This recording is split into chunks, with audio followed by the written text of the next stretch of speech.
Lady Cougar basketball here is our subject on this edition of the Cougar Coaches Show with head coach of the Lady Cougars, Mike Davis. Cougars at 13-7, 3-1 in the AMC Conference. You're getting ready for some practice as we tape here on this Wednesday afternoon. The game tomorrow night on Thursday, the 26th of January against Williams Baptist in conference play. They've had a couple, as we mentioned, this AMC Conference. Everybody's playing everybody and beating each other and playing good ball games. They've had some close games. They beat Park, I think, by 2 and lost to William Woods. And now you get a chance to go down there and fight with those guys. Good ball club. We play them actually tomorrow on Thursday. They are 3-2 in the conference right now. They've beaten Park. They've gone up to Hannibal LaGrange and won a ball game up there. That's not going to be an easy win for anyone. So, they're having a good year. And it was interesting when I was putting the scouting report together. You look at certain things and you don't really realize it till you write it down. They start 4 seniors. I think they have 7 seniors on that team. Mm-hmm.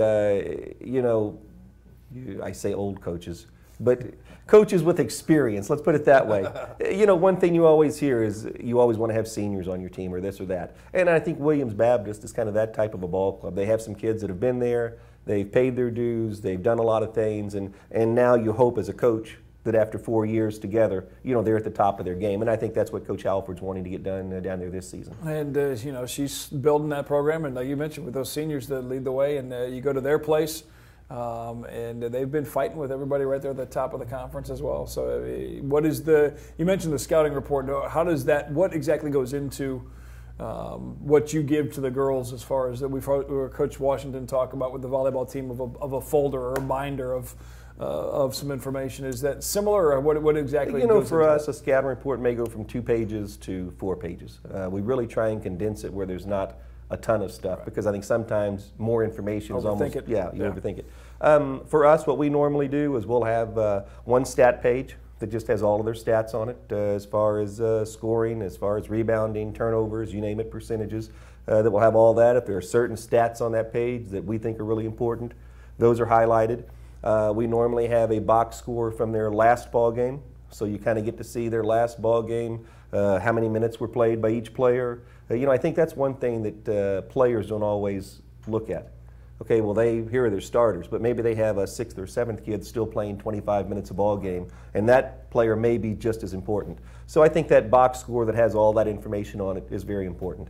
Then we'll normally have another page that goes through maybe the top 7, top 8 players, depending on the team. Things they do well, things they don't do well, things that we think we can attack. We go over some X's and O's. I mean, we go through certain sets that they run and different things that we need to look for. And we'll also go through that then in our practice the day before we play them. If there's a certain inbounds play or two that is different from things that we've seen in the past, we go through that. So, it's normally, the one with this one is 2 pages, but it can go all the way from 2 to 4, something like that. I think there's a real key is to break it down into the main things. With them, things we're going to talk about more than anything, they're a team that likes to shoot the 3. So while we're talking about guarding the paint, this is still a team we have to get out and guard the perimeter on, especially at their place. I think anytime you're on the road, you kind of question maybe how well you're going to shoot the ball, so you have to rebound well. And the third thing is they've played a lot of man, but this year if they're having issues, they're playing a lot of 2-3 zone. So, that's something in that scouting report that we're going to talk about. We have to be ready to attack that zone, and not just from the perimeter, but also from the inside. And then the girl, then as you move through, you adjust on the fly, obviously, sure, in the huddles and with the timeouts. But it's always. I think a lot of people don't realize exactly how much preparation that you and your staff goes through in advance of every game. But then the girls as well, taking some time reading through some of those notes on the bus trip down.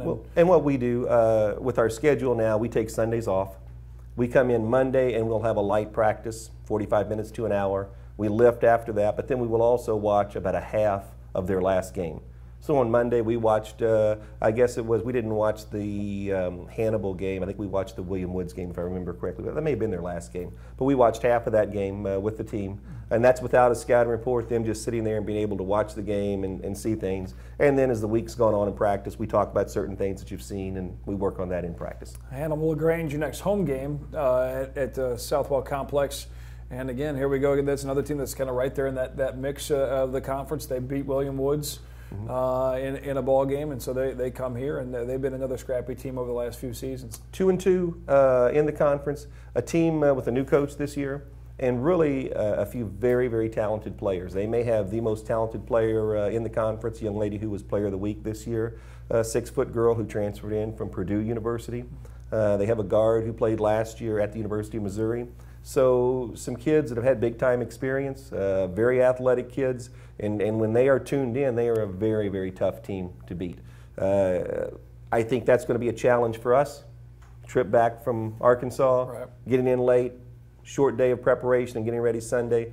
You know, I always tell the girls, where your mind takes you, your body will follow. Right. But you've got to be ready for that. Yeah.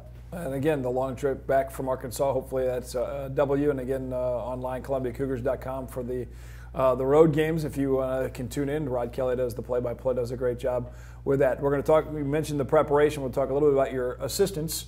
I think they do a little bit of stuff with that involvement. We'll talk about Coach Duncan and Coach Riley and a couple of the players as well, having some very good years so far. We'll come back and talk with more with the coach as we continue on talking Lady Cougar basketball here on the Cougar Coaches Show on Mediacom Channel 22.